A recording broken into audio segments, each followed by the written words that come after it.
طبعا صاحبي قال لي عايز ياكل شويه شعريه بلبن. قلت له خلاص هعمل لك شويه شعريه بلبن. فقال لي خلاص نصور الفيديو. قلت له بلاش، لان ممكن ما يعجبش الناس، هيقول لك ده فيديو قديم فبلاش انت تصوره، فمش هيجيب لايكات ومش هيعمل اي اعجاب. بس قال لي لا هيجيب اعجابات، اي نعم في ناس بتحتاج انها تفهم حاجات بسيطه. قلت له خلاص نعمل شعريه بلبن ونصورها ونشوف هل الناس معجبه بالفكره ومرحبه بيها ولا لا. فحبيت طبعا ان انا اشوف رايكم. اتمنى ان الفيديو يكون عجبكم، وبصراحه كان طعمها حلو. وما تنسوش اهم حاجه تدعموني على قناه يوتيوب رامي سعد محجوب، واشوفكم في فكره جديده وحلقه جديده. والسلام عليكم ورحمه الله وبركاته.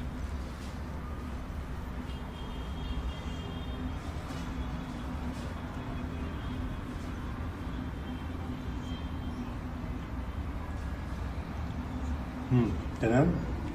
طعم حلو.